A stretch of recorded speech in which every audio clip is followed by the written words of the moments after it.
What's going on, everybody, and welcome back here to the X-Bomb Sports Live Show. My name is Andrew Valentin, and I hope you're all having a wonderful, wonderful, wonderful Wednesday.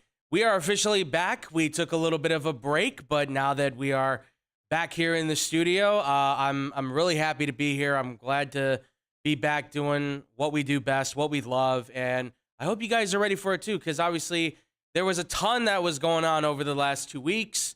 So we got a lot, obviously, to pour into. Obviously, I don't think we'll get to everything just this week. But, again, I hope you all are having a great time. I hope you had a wonderful holiday. And with me, unfortunately, our man Drew Gwillem could not be here today. But do not fret, mon frères. We still have the wonderful, the impeccable, the luscious beard man himself, Mr. TJ Knacker. TJ, how you doing, man? How was your holiday and everything? How's it going, man? Things are going pretty good. The holiday was nice and relaxed. Kind of nice with the family being, kind of out of town. It was just my mom and I and the dog, and really, really, really nice meal. Yeah, it was great and good times. Yeah, and a lot of sports that did not make my mom very happy. But hey, such is life, right? Absolutely, yeah. Sports is not a very forgiving place, unfortunately, for us, but. Folks, I mean, it is good to be back. I'm glad that everything was good with you, TJ. I had a chance to be able to recharge and relax and be able to get things done, and it feels good, folks. It feels good to be back and be back in action. So we got a lot to talk about. TJ, ready to hit this one, man? Let's do it. Let's go, folks. So without further ado, we're going to start this one off with Major League Baseball. I know, interesting, right? Everything that's going on, why we do that? Well, tomorrow we got our NFL boy Drew coming in tomorrow. He said he's going to be here, so we're saving all the good NFL stuff I know for tomorrow. I know that sucks, but we're going to be there. So I thought baseball. There's a lot to talk about baseball. Carlos Correa, obviously, finally got a deal. Once, twice, third time, he finally got it. He didn't strike out on this one. However, it did finally come full circle. Carlos Correa will, in fact, be signing with the Minnesota Twins a 6-year, $200 million deal, which this is what we all thought was going to happen, right? This is exactly what we all thought was going to go down with Carlos Correa. I'm honestly not shocked at all because after the whole situation with the Giants, and then there was the talk going on with the Mets, right? I mean, first off, the Giants offered him so much money, 13 years, $350 million. Right? Then they're like, well, before we announce and you sign, we're a little concerned with your leg. We got to get this medical thing fixed out. Like, we have to remember he had a very bad injury with his leg, and it's not like it was like something that you can just brush over. No, you're talking about a serious injury. So then he goes to the Mets, and we're like, oh my God, the Mets, holy cow, they're spending. They're gonna be so good. I mean, we talked about it here on the show. And we're like, wow, the Mets are going to be there, right? They've got to be competitive. Well, the Mets all of a sudden go, yeah, we're a little concerned about your injury here. I mean, how the leg's not looking too good. And it's just like, man, this guy can't find a team. Everybody wants him, but it feels like all the top suitors now are kind of like, I don't know, man. Like, can you play? Like, you play shortstop. You play one of the most primo positions in baseball right now. They are going for a fortune. He was supposed to be the top of the fortune. And now he's got to go back to the only team that he's played with thus far outside of Houston, Minnesota. TJ, you're a baseball man. You love the game. And I know this probably drove you nuts as it drove me, and I'm sure Brandon and every other baseball fan nuts. What's your take on Carlos Correa jumping through 3 different teams as he has now to end up just back in Minnesota with $150 million less in his contract now from where it started with the very first contract? What are your thoughts? Overall, what are your thoughts? Well, when we were talking about it yesterday, and we were talking about like, well, he's back with the Twins and all that, and I told you guys, I am not going to accept it until that man is in front of the television saying, I am a Twin again. Yeah. Because, hey, you fooled me once, you fooled me twice. Hey, we are not going to say that you're on the Twins until you're there. And he had it this morning. Mm-hmm. So I was there. Now, as a White Sox fan, I was not happy to see him again. I was kind of hoping he'd go right over to the NL East and he'd fight it out with them. Yeah. Spectacular. Or NL West. No, he's back in the league again. But if I'm the Giants and I'm the Mets, I understand this move because this is a lot of money. It's $350 million or $315 million, depending on the deal. Yeah. That you have a guy that could be Mr. Glass, and you need him, as you said, at a premier position. That he is going to look in. He's gonna have to be your defensive centerpiece because you can't hide him. No, you can't. I mean, if you put him at third, he still has to move. He has to pivot on that leg. And, I mean, I guess you could have DH'd him, but for that kind of money, I mean, he's not DH quality. He moves the line, but... Right, yeah. Yeah, I'm like, all right, like, it's almost to the point that I'm just so sick of Scott Boras and his moves that I'm just like, all right, how long is it going to take before some GM goes, all right, who's your representation? Scott Boras. You know what? Doors over that way. It's so. First off, props to obviously Scott Boras, though. I mean, he does a great job with his athletes and getting them the money and the contracts they want. Obviously, this was a little bit more difficult to navigate because you're talking about a major injury to a very significant player in baseball who, I say this again, I'm very much equating him to the new Alex Rodriguez because he's so unapologetic about who he is, but you know that the talent is there. I don't think it's as artificial as Alex was, but, right? I mean, there's a lot of natural talent in this kid, for sure. But he could easily be the poster child for what you're trying to sell, right? He could be that guy that you shove into a commercial and you go, oh, yeah, love him or hate him, he's probably going to be able to sell the product. And he can be your cornerstone marquee piece to lead the charge for your team. Whether they like him or not, you know he can play good baseball. And that's what he's getting paid to do. But this injury obviously has just been so derailing. And now you have to wonder, are the Minnesota Twins maybe even making a mistake on this? Like, don't get me wrong, he's a talented guy. And you don't want to miss his bat. He's got a solid glove. But like you said, TJ, if we're looking at Anthony Davis of baseball here, right? If we're looking at that kind of situation where you're only going to get him for maybe 60, 70 games out of a 162 game schedule, cool, but like what's the overvaluing arc then on the money that you're paying him? You want bang for buck. You want to get the best out of this guy.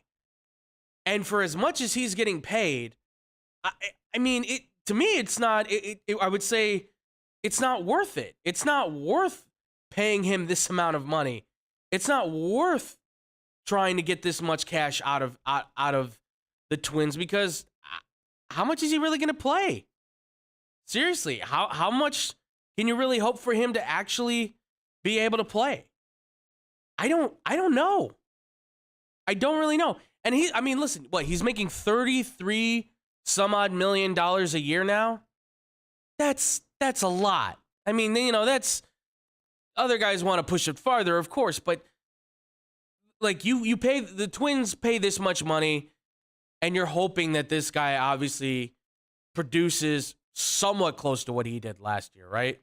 I mean, he didn't do fantastic to like MVP worthy numbers, but Carlos Correa still was able to help the Twins fight, stay in the battle. They took down the White Sox plenty of times, which where I agree with you, TJ. I don't like him being back in the division, but we know this is what's happening, right? I mean, last year he hit 291. He was 366 on the on-base percentage, and he was 467 on slugging. That's pretty good for a slash line. That's pretty good. 22 home runs, 64 RBIs. You'd like more, right? You'd like more from a primo star, but he first year in with Minnesota, not bad. But I don't know if this is going to work out the way. I mean, TJ, I ask you, man, do you think that this can work for the Minnesota Twins? Last year, they were 78 and 84. They finished the year with a losing record, right? They were certainly better than I think what was even being. People were projecting them to be a lot better for sure. And then at some point they hit the skids, and a lot of people said, could they be one of the worst teams in baseball? So they ended up finishing, I think, a lot better than where they were at. But TJ, do you think it actually could get any better for Minnesota bringing back Correa? Do you see this as a sign that maybe Minnesota could still be a contender in the AL Central, or do you think that it's going to maybe be more of the same, potentially?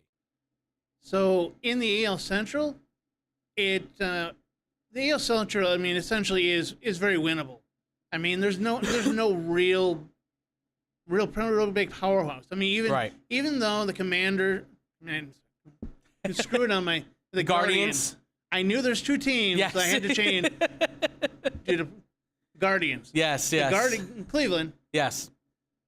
They did very well under Terry Francona, move the base along. I mean, they did a wonderful job, but they're not a world beater. So does this help the Twins? Yeah, it helps the Twins.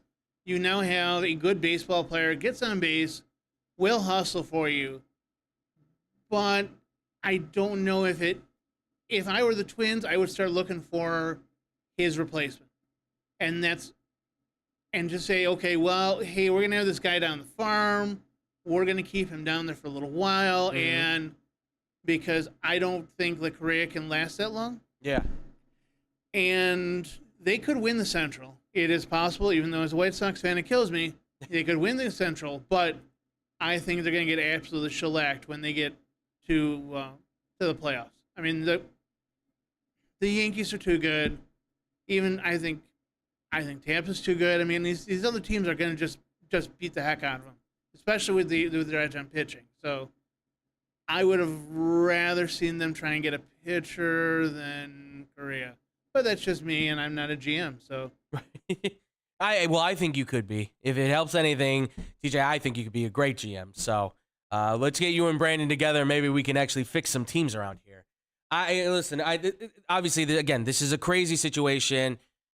You know, in a way, you're kind of happy that this is over just for the sense of, okay, this gets it finally out of the situation. He passed his medical, which I find odd, but he passed his medical with the Twins. So he's on the Twins now.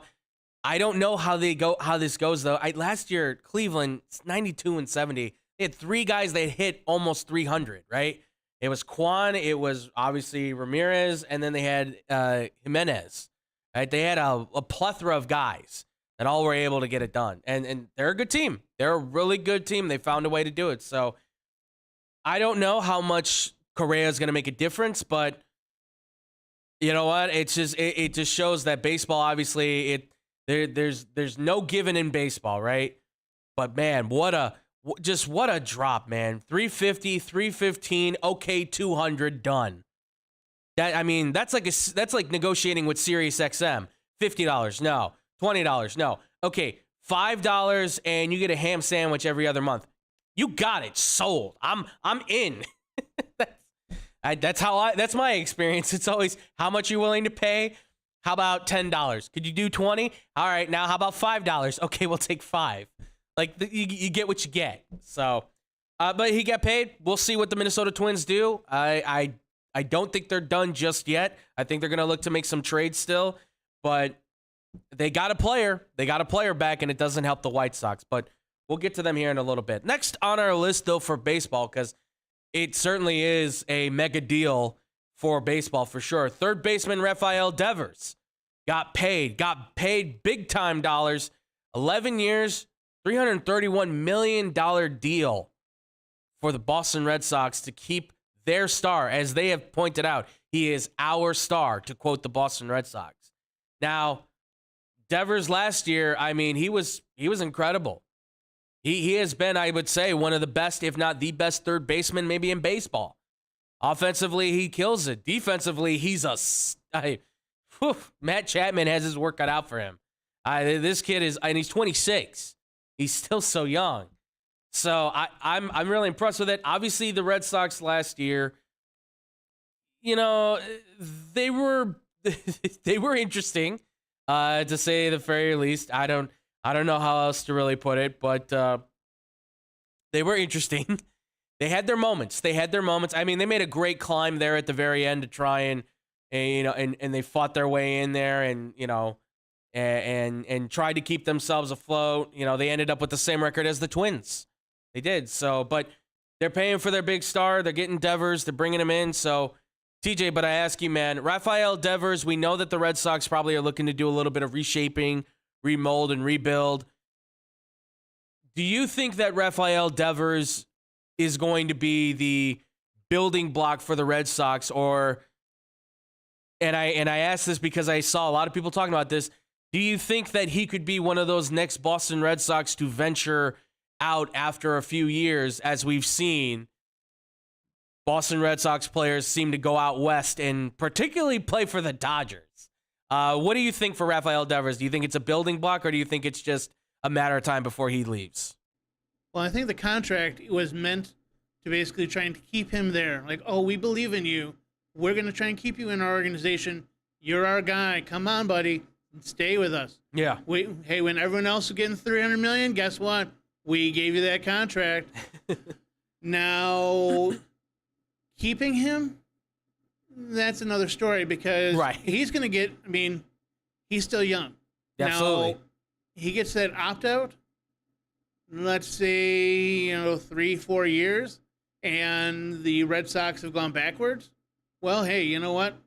I'm looking for a ring now.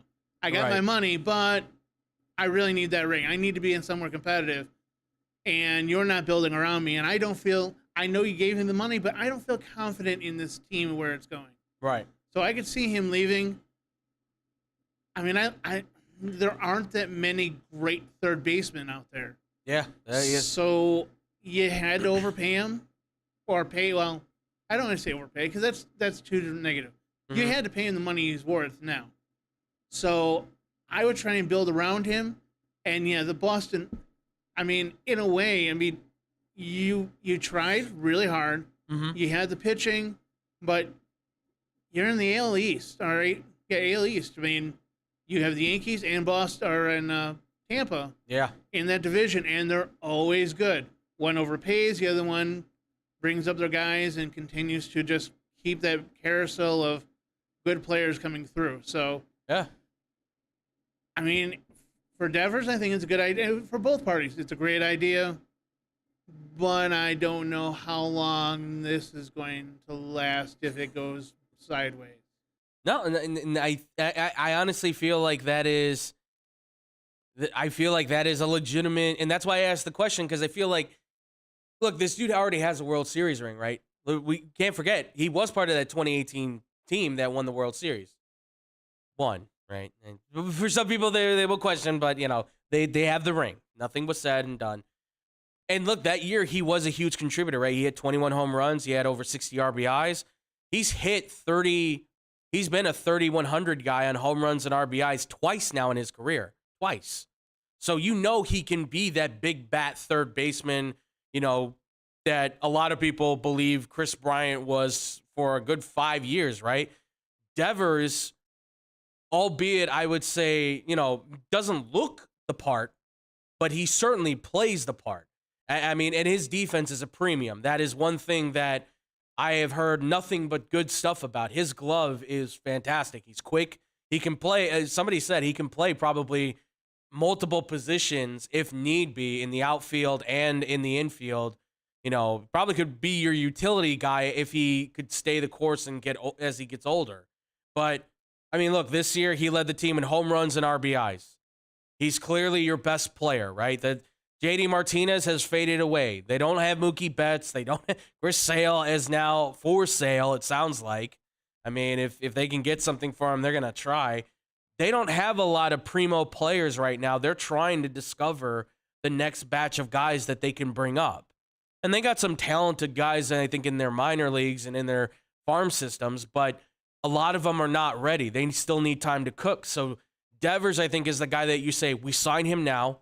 We hold on. We right the ship as best we can through the storm of the Yankees and the Rays and all those guys, and then hopefully in about 3 or 4 years' time we're there, because I think it's going to take them at least that long for guys to get in there, get productive, for them to actually open up the checkbook, spend a little money. You got to pay for some of these guys, right? Not to mention they lost Xander Bogaerts. He's off building whatever you want to call San Diego right now. San Diego and the Mets right now are building monsters and adding all sorts of pieces. So, and when you lose, and listen, I like Bogaerts a lot. I didn't think they should have lost him, but they didn't want to pay him. And the Padres were like, yeah, whatever, pay him all the money. Who cares? Yeah, we got Fernando Tatis, but we could just move him over. God, that's crazy, man. God, that's like unfair. Is that unfair, TJ? Is it just unfair at this point? It is unfair. And you're like, hey, Zan, you know, Manny Machado, do you really like playing? Do you want to be here? Do you want to be? You're going to third. Yeah. I don't want to go to third. Guess what? You're going to third. Yeah. Or we'll have a competition to see who's better. Well, I mean, I've been here. No. Move on over. Yeah, no, there's no competition. Look, you're a good shortstop, man, but he's been pretty good at third as well. Come on. What do you got to complain about? You're still a solid baseball player. It's just the competitive luxury tax is a complete myth. It's a complete myth because everybody doesn't care. The best teams will pay all their money into it, right? And look, for Boston, they're going to have to probably do that too. And they got a good market. They got a good team. They can make some money, right? Fans still sell out at that stadium. Got to pay if you want to get the best. I mean, I know that at the very end there, they wanted to try and make a run for Dansby Swanson. Too late. Yeah, Cubs already had him. You got to get somebody in there with, because here's the thing, you don't get anybody in there with Devers soon or some prospects that produce, that's when he's going to leave. And the Dodgers will throw everything at him. Are you kidding me? Everybody would want this kid, including the White Sox. I'm just saying. And speaking of the White Sox, because they are in need, I was hearing a lot of chatter because obviously, if you haven't heard, Juan Segura, the wonderful second baseman for the Phillies, who I had heard the White Sox had talked to at least, he's now signed with the Miami Marlins. Well, why have two second basemen? Obviously, they're both very talented. But that now opens up a little bit of a possible talk for one second baseman, I would say, if I'm not wrong about that. Now, and don't get me wrong, depth is good, but I don't think Jazz Chisholm is going to be very happy about staying at second while Juan's also at second. And Jazz could probably go to shortstop, but he's not really a shortstop. Second base is kind of his primo position. That's where he's best at. The White Sox do need a second baseman. Well, how about that? How about getting one of the best young second basemen in the game to possibly fix the second baseman spot? White Sox trading for Jazz Chisholm? Is it a good move? What would it cost? TJ, we love the White Sox. We root for them. And we both know they need second baseman desperately. What do you think about Jazz Chisholm coming to the White Sox? A real possibility, do you think? And what do you think would possibly be the cost? So, is it a possibility? Yes, it is a possibility. But they're going to have to give up. I would imagine the Marlins are going to want a lot for him. And it's probably going to be your one prospect that everyone loves is Colson Montgomery. Yep. You're probably going to cost him. And then you may even have to give up someone else that you're really enjoying in the minors. So I think that you're gonna win today, but down the road, I don't think you can replace some of these guys because some of these guys are getting older. Right. But yeah. I don't know. It depends on how you want that locker room because Jazz Chisholm has been really, really outspoken about how he is. He's got that swagger and that whole thing. And do you want to bring that in, especially with a brand new coach? Yeah. I know he's been around for a while, but that whole swagger thing can get out of control really, really quick. Mm-hmm. Now, I mean, we don't have, Tony La Russa anymore, kind of putting the downplay on that and taking a nap, while they're dancing. But yeah, I've also heard that he's very vocal about things when they don't go right. Mm-hmm. And I don't know if I want to put the organization through that with him just trying to. You're going to try and win, but what's he going to do with it? I mean, at some point he's going to start clashing with guys. I mean, like I love Tim Anderson, but I don't know if having two guys that are kind of that underdog, kind of swaggy, watch me hit the ball, I'm gonna have the gold chains. I don't know if that's going to work if they're not successful. First, I will say, I love the new baseball players that are coming in with a lot of that swagger. The Tatis Juniors, right? The Vlad Guerrero Juniors doing it, right? There's that swagger, right? We see it now. Julio Rodriguez has a little bit of that, yeah, baby, I know I'm good. And give it to him, right? Yes, I do love the guys who have that old school, like, act like you've been there before. But baseball needs a little bit of a kick in the pants. Come on. I've always described it as your grandfather and your father's sport, right? That kind of thing. Now it's becoming like a kid's sport because the kids are starting to take over, right? What's the famous commercial with Ken Griffey Jr., right? It was no more talk, let the kids play. Let the kids play. And Jazz Chisholm, by the way, I mean, he's a fantastic player, right? I mean, he's a talent. He's fast. He's got good bat speed. He's got great contact. He can move around the bases. He would be solid as your second baseman. That is him and Tim. I mean, come on. Him and Tim Anderson together with Luis Robert and Eloy Jimenez, right? Yohan Moncada and Jake Berger, right? Andrew Vaughn at first. That's a pretty solid go, right? And now they got Benintendi, kind of their straight arrow leader, right? Bring up Colas, right, to go into the outfield. They've got options now that they can work with. It's a young team. So there could be a little bit of a setback, and it's a new coach, like you said, absolutely, TJ. That's the other thing you have to keep in mind. The new coach brings in a different element now, right? Griffo, obviously, not a known. This is the first time. We don't know anything about him other than he was a part of the Royals and he helped Salvador Perez be an all-star catcher. He's probably one of the best catchers in baseball for a good 3-4 year period, right? So Griffo gets a lot of credit for that, and from that they get a World Series, which is the most forgotten World Series I've ever come to know. Ask anybody if Kansas City won a World Series, you'll get people going, no. It's like, yeah, actually they did. They actually did. Yeah, weren't they in contention like 83 or so? Yeah, right. Yeah. That was Brett. Brett was the last guy that was on that team that was contending, right? No, actually it was pretty recent. Well, recent in terms of obviously current, but still. But I still think it's something worth the gamble, right? If you want to win, and this team feels like they could be there to win, like you said, we just talked about the Twins, right? It is an open season in the AL Central. Chisholm could be that guy that makes the difference in how things play out. Now, I've seen the SouthsideShowdown.com, which has a little bit of an article talking about the wild trades that could be made for Jazz Chisholm. This was done by Vincent Parise. And the 3 trades he has was, so the first one is swapping Chisholm for Jimenez, okay? That, obviously, player for player swap.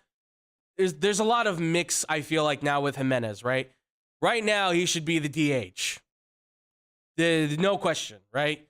Should be the DH. If he wants to keep playing the outfield, no, you're done. You're done slamming into the wall, falling into the netting. We're done with that. You're hitting baseballs. Well, no, he can also play first base. Like, we don't have the first baseman either. Yeah. You can be third string first baseman, and then when we trade Sheets, if we do trade Sheets, then you can be the first baseman or the White Sox. Not you. I don't play for the White Sox, obviously.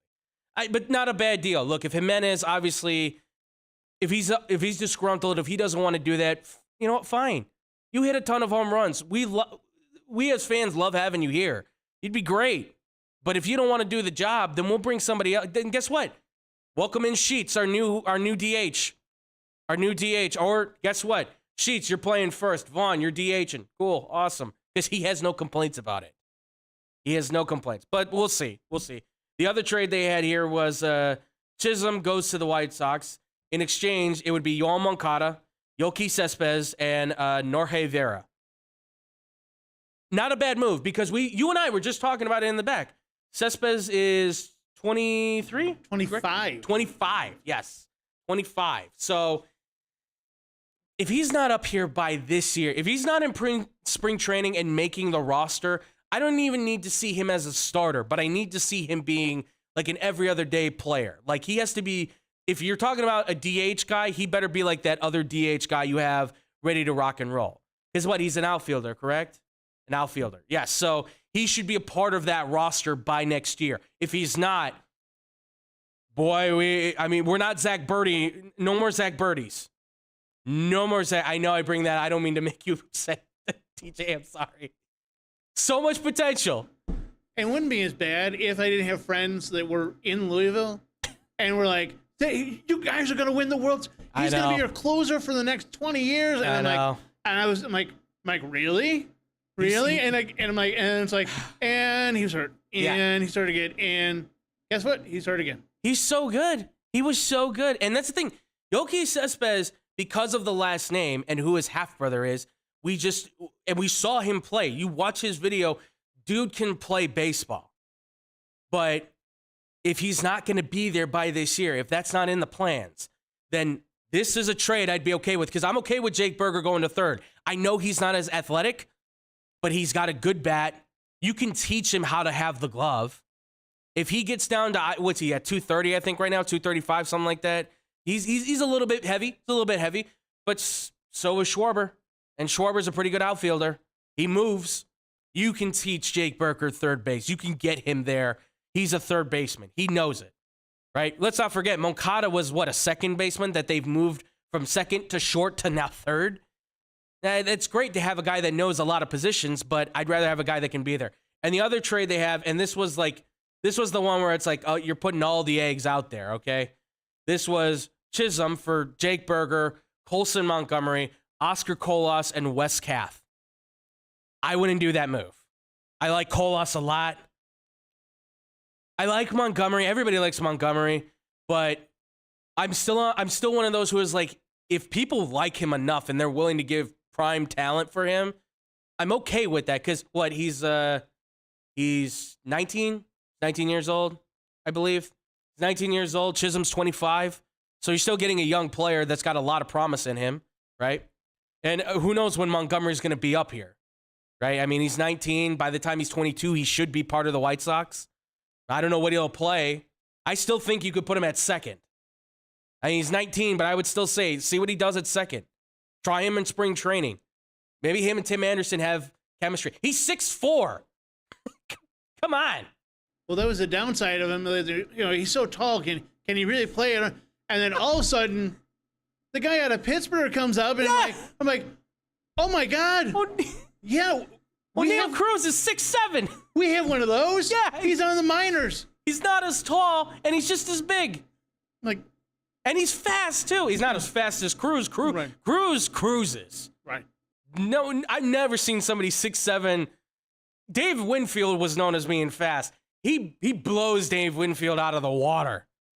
And Dave Winfield loves that kid, by the way, Cruz. He loves, and who doesn't love that kid? Pitt. I hope Pitt has something brewing because, God, they need, if you don't want him, I'm just saying, he's going to get paid a ton. He's going to get paid a ton. But you're losing too much of the future here with this. Berger, I think, still has a lot to give. Colson, absolutely. Colas, no way, because I think that kid, possibly by the end of this year, could be finding his way up there. And even Kath. Kath has some stuff on him that you can still work with. He still needs a little bit more, digging into. And I know it's just kind of like throwing an extra blip on the way out. But this is the one trade I would not consider. Would not consider this one. You're just losing too much of your future. And with baseball, you need to have a future set because too many times guys trade the farm away, say we want to be good now. They get one World Series, and then what happens? They get nothing, right? Because that was what the Yankees did. They paid all that money for Teixeira. They paid all that money for Rodriguez. They paid all that money to those guys. They traded all that talent away to get better players. They got one World Series out of it. It's a nice World Series, but Boston got 2. I like that dig. I like that. And they got 2 before you. So just keep that in mind. All right, well, we'll see what happens. Jazz Chisholm, what do you guys think about that? What do you think about the Correa deal? How do you guys feel about, the move for Rafael Devers? How do you see that one playing out? Obviously, let us know, guys. We want to hear from you. We want to know what you think about all these situations. Hopefully, some of them can come to fruition. We'll see. We'll absolutely see.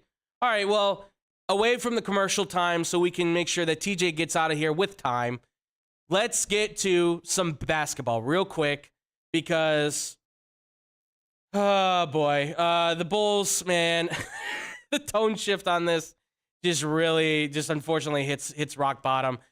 The Bulls are in a tough spot right now. They are currently sitting 10th in the Eastern Conference. So they're in the play-in tournament, but just barely. They're like half a game ahead. They're 19-22 on the record. They're 6-4, though, in their last 10. They've got a winning record in their last 10 games. So count that for what you want. Obviously, it's been a bit of a disappointment this year, right? There's been a lot of that kind of stuff going on. It's not been pretty. I mean, my God, I wasn't here for it, but I looked at my phone and I witnessed a Donovan Mitchell, who I really thought was gonna completely throw the Cavaliers off, but check that one off on the I was wrong loss list because he went off for 71 points. Now, in fairness, the refs did say that shouldn't have counted for him to go to overtime. But the fact is, it happened. They won the game, and he still put up 71 points against the Bulls. You can't let that happen. You can't. You can't do that and then win the Eastern Conference. You can't do that. So, TJ, man, I ask you. I mean, for the Bulls, I mean, there's a lot wrong with this team. What is something that, though, for you has been a core problem thus far with the Bulls? Like, if you could pinpoint to one thing that is the reason why they can't seem to get it right, what do you think is that one thing by your account? By my account, after watching those games and watching those games before they went with 6-4 in the last 10, yeah. The ones before that was rebounding and second chance points. You cannot let them stay in the paint and out rebound you. Yeah. You're giving away the game. I believe the one game they were outscored on second chance points by like 30 points. It's like, well, you wonder why you lost the game? Yeah, exactly. Stay under the basket and get the ball.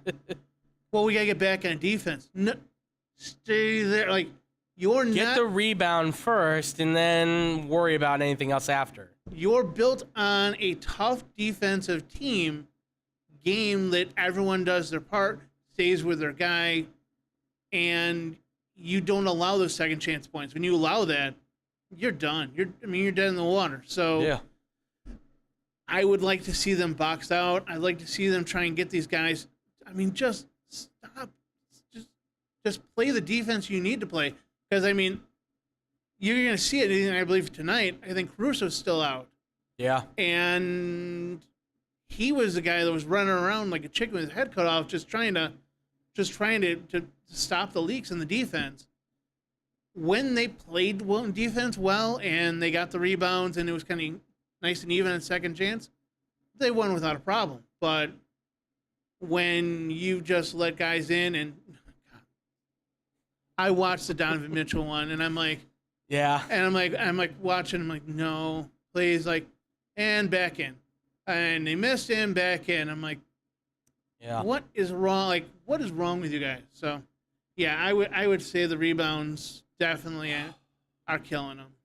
I agree. The rebounds have, I think, been one of the biggest issues they've had thus far as a team. I mean. And with Drummond being in and out of the lineup as much as he has been with the injuries and everything else that's going on, I mean, it's not working. It's not working like we thought it was gonna happen. And because of that, like it's now hitting a point where they're really sinking to rock bottom. I will say, though, too, I think what's also hurting them, and this is where this comes into play, my big disappointment on the season, as many have been, is Zach LaVine. And I think he would be like, if you're going to say rebounding or defense, if you want to, being that solid like 1A thing, Zach LaVine is easily my 1B, number 2, 1B problem as to why the Bulls cannot seem to get it right. I don't know what's up with this guy. Last year, it seemed like he was at least putting forth an effort to try and look like he was playing defense. Now he's not even doing that. Now he gets off his mark on his shot when he's trying to be an off-ball shooter more and more, and sounds like there was frustration brewing in the team. We kind of talked about that before. I don't know if it's still there or not, but it just doesn't feel like there's the same chemistry that was there last year, right? Everybody came in and everybody was happy, and then all of a sudden when Lonzo, and I can't believe that Lonzo Ball made that big a difference, but maybe this is why everybody wanted him so much, because he goes down and the Bulls dropped significantly last year to 6th place. And this year, without him again, and will probably be without him for a good while, I don't know I don't know what's left for this team if Lonzo can't get it right, if he's not out there, right? I mean, Dosunmu, we all love Io, and he's trying his best, but he's lost, unfortunately, because he's so new. He's young, he's young in terms of being a 23-year-old player, but he needs to be, coached more. He needs a little bit more marinating, if you will, right? And now not having Caruso, that just falls even more into his lap. Like, all right, we're down on point guards. It's you and Dragic. And it's like, all right, well, Dragic is a fine guy, but he should be coming off the bench. And Dosunmu should be coming off the bench right now. These guys should not be starters right away. They've had their moments, don't get me wrong. But you need those guys to, I think, be more of the reserve players instead of trying to, fork up to being the starters. But LaVine's issues, it's inconsistency at the three-point line. It's inconsistency really shooting, period. He doesn't seem to want to drive to the basket, and when he does, it's only because there's a free open opportunity. And alongside him, too, with disappointments, obviously, has been Vooch, who seemed to have had a pretty good start to the season, and now is fading away. And I know Drew's not here, and maybe he would feel different, but I don't know what to do with Patrick Williams anymore. And that hurts because you're talking about a guy who the Bulls took 4th overall, and he's just not growing. He's really not getting better, unfortunately, at this point. And we're in year 3. We're in year 3 of his career. And I don't know if you want to keep him, fine, but he's going to be a defensive piece that comes off the bench now. He's not going to be that primo starter that I think they believed they could get out of him. And he hasn't grown the way that I thought his body would. Apparently he is just going to be 6'8". It seems like he's not going to get taller. He's not going to maybe get bigger, and that's fine. But then he needs to refine his game. He needs to play on that small forward, power forward level. Be that small center, get the rebounds, be that guy. You have to refine your game then to fit what you're going to be. And he needs to be that forward that you can play all over the front court. He needs to be under the basket, dunking them in. He needs to be, baby jumper that he's got, hit the 3 when you can get an open 3. This team is just so all over the place. And so this is where we have to talk about the TANT. Yes. I think it's time to have the conversation. We got to sit the Bulls down on the bed. We got to have a talk because the Bulls are at the halfway point of the season. They're at the halfway point of the season, and it's time to kick it up a gear. It's time to go. It's go to the bathroom or get off the pot kind of thing. Like, do or die. So I think that now it's time to start, because listen, I don't think the Bears were trying to TANK, but they certainly did, in a way, TANK by just being, I think, themselves at this point. But perhaps it's time that the Bulls talk about doing some TANKing, potentially.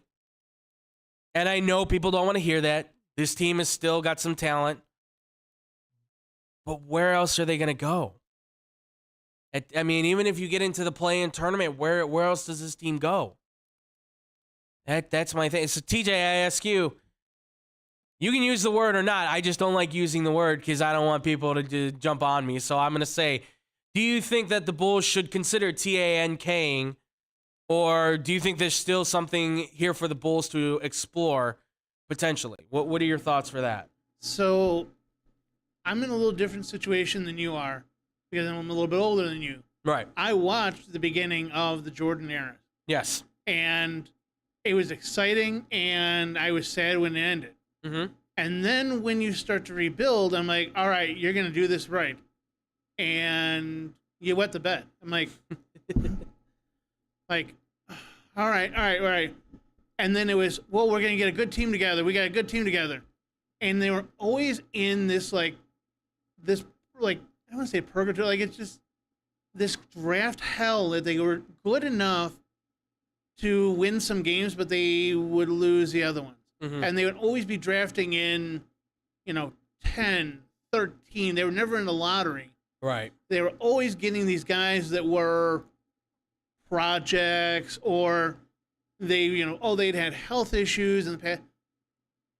I'm looking at this team, I'm like, this is just more of the same. Yeah. We got rid of the GM, we got rid of a coach, we got rid of multiple coaches, and we're back in the same spot. How did we get there? We're back in the exact same spot when we had, Jimmy Butler out there just trying to score 30. Yep. And trying to carry the team, and you gave your max money, which, if you guys want to go back into some of the shows, I was against him giving that money to Levine, and now you see why. When he's hot, he's hot. But is he worth a max deal? No. Because they live and die by him. Because I was on the show a couple weeks ago, and I said, I am so sick of Zach LaVine running down. They pass him the ball, and he takes that fadeaway jumper for 3, and then, yet again, doesn't try to go for the ball. Right. And goes back on defense. It's like, follow your shot. Yeah. Some of these, I almost want to have them bring in some of the old guys and be like, all right, Dennis, you go talk to Patrick Williams, okay? All right, Scotty, you're going to go talk to Levine, and you're going to tell him what he's doing wrong. Yeah. Don't hold back. Yes, please. So just don't complain about Jordan while you're at it. We don't need that. No. We know you have a tendency. I mean, if yet again, if I'm the GM, I'm probably going to look and see what I can get for those guys.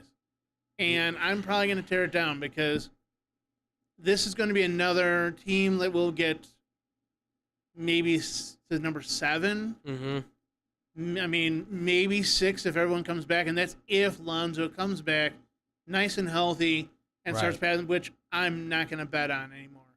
No, I just can't do it. You can't. So I'm going to say tear it down again and then see if you can maybe you can get one of those lottery picks, but and again it may backfire and you may end up in that draft hell of being 10, 11 in the draft and getting some guy who was good enough but not great. So that's me. I don't want to see the TNK either. Right. But I think you need to unload your assets and reload and see what you can do next season. It's completely understandable. This team, unfortunately, their sign of life has been fading in and out constantly. And good for Levine. They get back-to-back wins when he scores 41 points and then 36 points. Whoop-de-doodle. It doesn't mean anything, unfortunately, in the grand scheme of things. And I agree. I think now, look, if Levine wants to go back to Los Angeles, trade with the Lakers, get what you can, right? Get what you can, draft picks, all that stuff. Shoot, Anthony Davis at this point would not be bad for them either at this point. I don't know what else to do at this point for the Bulls to help them out. I would honestly, at this point, I would explore trading even DeMar. I know people don't want to see him go.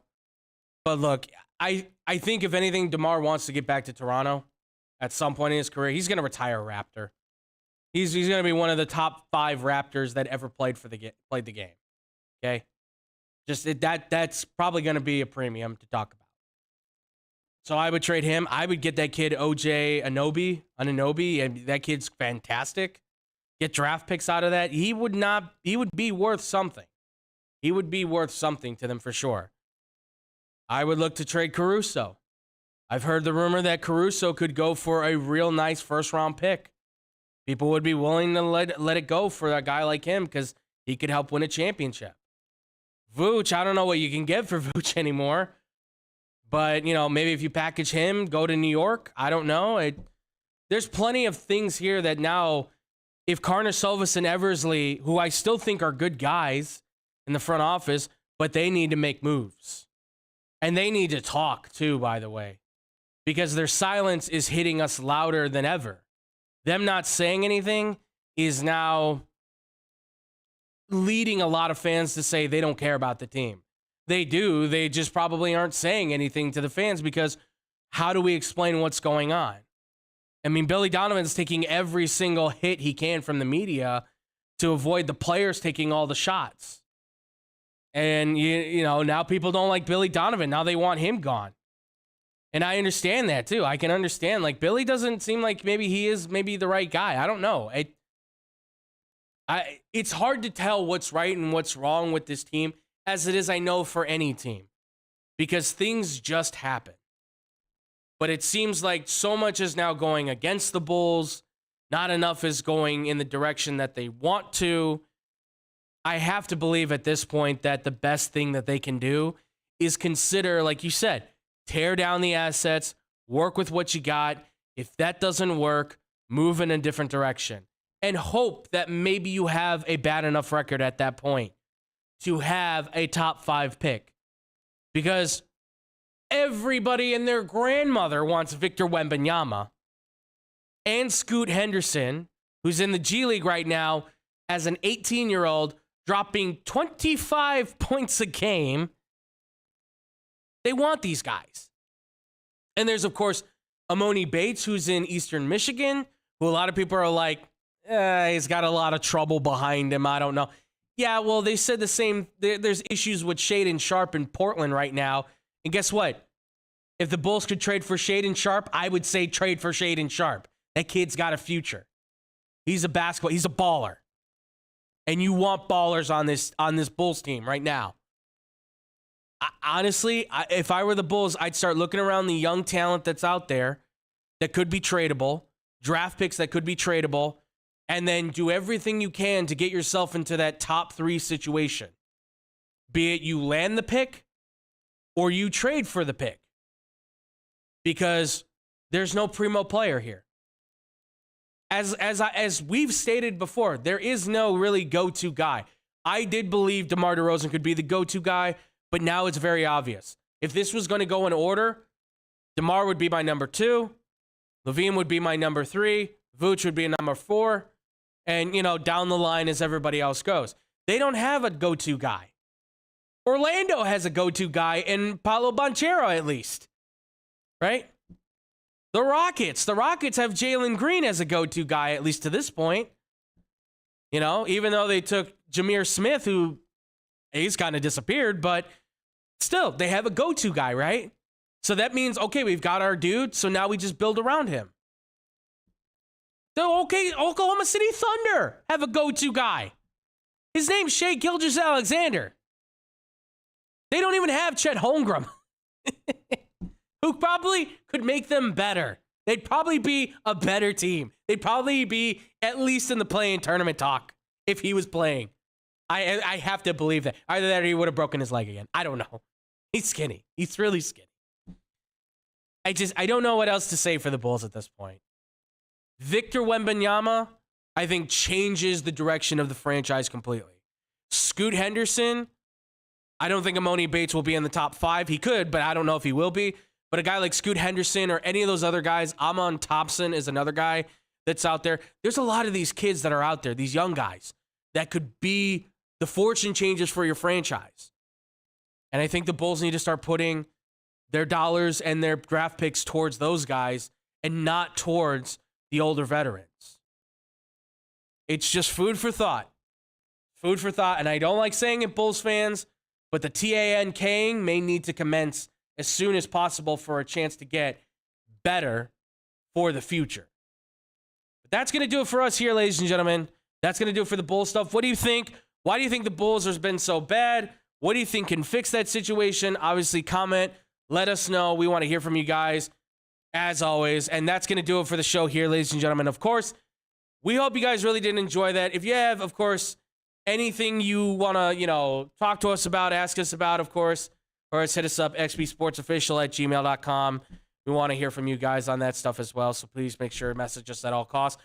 TJ, as always, killing it in the bag, doing your thing, man. We really appreciate it so much, man. Thank you for being here. Thank you for helping me out, man. As always, you do such great work. I'm sorry we talked for 2 hours yesterday and almost made you late for work. But thank you, man. Appreciate it. It's no problem. No problem at all. I got there. No worries. We're all good. Absolutely. Well, please let the people know, man, where they can find you, listen to you, all that good stuff, amigo. Well, you can find me as on the show we had just a couple hours ago. Unpack with the Knack. We open up all kinds of different things. We open up a variety of sports T-shirts today. We opened Pokemon cards the other day, and some sport cards. So we're gonna try and do some other stuff too. Maybe even some mystery boxes. See what happens. Yes, sir. And you can find me also. I am back here for X-Bomb, as I am right now, and for Below the Whistle. And if you want to look for me online, I'm TJ Knacker on Facebook, and on Instagram, I am Knack300. There you guys go. Make sure to go follow TJ. Give him some likes. Give him some love. Give him all the questions and comments you need, guys. Absolutely, go check out Unpack with the Knack. We just did a top-notch T-shirt opening. Really good stuff. I got a nice shirt. David got some nice shirts. Some other friends of ours are going to get some nice shirts. Mike went nuts for that Chihuahua shirt, man. He was super excited when he saw that. He's like, oh, you got to be kidding me. Where's TJ at? I got to find him, now. And I'm like, well, he's either in the bathroom or the computer lab, so go for it. And he just stomped away looking for you, man. So absolutely, guys, go check it out. Unpack with the Knack. We'll get the lower third up there and stuff. We'll get all that social media, everything, guys, going for that. So be on the lookout for that, guys. It's going to be good. Guys, if you want to check me out, I'm at The Fluffy Guru on Twitter. I'm also at Boom Crew Captain on Instagram. If you guys want to check out any more of our stuff, you can always go to the Facebook.com/Team X-Bomb Sports, where we're live streaming. We give updates, all that good stuff. We're starting to get back on the social media stuff a little bit more, so be on the lookout for that. You guys can also follow us, too, on Instagram and Twitter at X-Bomb Sports, where you guys can catch up with all of our stuff. We're going to get back on those as well here in a little bit. We're just kind of working some things out, a little bit more details. And, of course, any questions or comments or anything you have as well, ladies and gentlemen, you guys can also hit us up on our email at xbsportsofficial@gmail.com. Oh, and don't worry about going to the third, but YouTube and Twitch, we're also live streaming there, 5:30-ish, 6:30-ish. You guys know we're simulcasting across 3 platforms here. So you find us wherever you can. Sorry, geez, I'm blanking. The podcast stuff, my God. Blow the Whistle. We are back radio-wise. We're going to be back next Monday. Find us Monday, sportsdownchicago.com, 2 to 4 p.m. You can find us on the TV side as well every Tuesday, 2:30 to 3:30 p.m. as well. And tomorrow. We'll be on tomorrow as well, ladies and gentlemen. We have been away for a while. We did a long show yesterday. So since we didn't get to You're Killing Me Smalls tomorrow, we're going to do a You're Killing Me Smalls full show. I don't know how long it'll go, but we're going to just, any You're Killing Me Smalls that you have, we have, TJ has, whoever comes in has, we're going to be talking about that here on the show. So be on the lookout for that. We'll let you guys know what time we're going to go. We're probably shooting for 2 to 30-ish. So be on the lookout for that, ladies and gentlemen. Also, 2, check out our boy Brandon Januska if you're going down south to Taylorville. He's at 94.3 WMKR doing his thing for Genuine Country, doing the radio, the 90s hour at 9, radio hour. So check that out, ladies and gentlemen. Also find him on Instagram, on Spotify at Baseball Banter with Brandon. He's on Odyssey and, or not Odyssey, excuse me, Anchor and Spotify. You can also, while you're on Spotify, check out Monday Motivation with Hannah B. Wonderful podcast that can get you positive throughout the day. You can check that out. Odyssey, iHeartRadio, Spotify, all the podcasting platforms. She's everywhere. Speaking of being everywhere, she's also on the radio at 102.3 XLR, the afternoon drive, 3 to 7. She's doing her thing right now. You can also catch her in the morning, though, at 96.7 The Star with the morning show she does with the legendary man himself, Eddie Volkman. And she's doing a great job there, folks. She is absolutely killing it in the radio game. You'll see her on the interstates here very soon in Chicago, I truly believe. We see her on her social media all the time. All the time. We love you, Hannah. Also, too, guys, as well, check out The Parlay. It's our dudes, Kendall Gill and Tony Lopez. They've got a great new season started. They've got new location. They've got a new show going on. And unfortunately, we got to say the news that Kendall Gill's officially said he's not going to be pursuing Jake Paul anymore. So unfortunately, we don't get to see that fight. But that's okay. That's okay. I will say, I agree with Kendall Gill. Jake Paul has improved somewhat as a boxer. I'll give Jake Paul a little bit of credit. I still think when he fights a real boxer, though, he will probably be flattened. So, and either way, who am I to talk? The guy's making $10 million a fight. So, who's the real winner in this? Obviously, it's Jake Paul, because we're talking about him, and there he is. So, check those guys out. It's The Parlay, all your combat sports, everything you need, boxing, MMA, all that good stuff. It's at theparlay.com. And finally, any fantasy football needs, tips, and tricks, the season is officially over. Me and David's team finished 3rd in the Fake Football Guys League. Therefore, you should go follow the Fake Football Guys to feel what a third placeman talking about fantasy football actually does.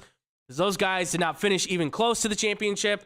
So, but Dustin's wife did actually win the championship first year in, which is pretty impressive. So, but he can't claim, if he comes in here claiming he's champion by default, by him being married to the champ, that doesn't work, by the way. So don't let him know that. Go follow him on his Twitter. He's attached to the Fake Football Guys. That's at FFG. Ask FFG if you want to follow that. That's on Twitter. You guys can find him, Fake Football Guys, on YouTube. And with that, ladies and gentlemen, we're going to get out of here. We will see you guys tomorrow. We're going to have a full NFL day tomorrow. Hopefully, Drew will be here. So if that's the case, we'll see you then tomorrow. And as always, much love. Peace out, Boom Crew.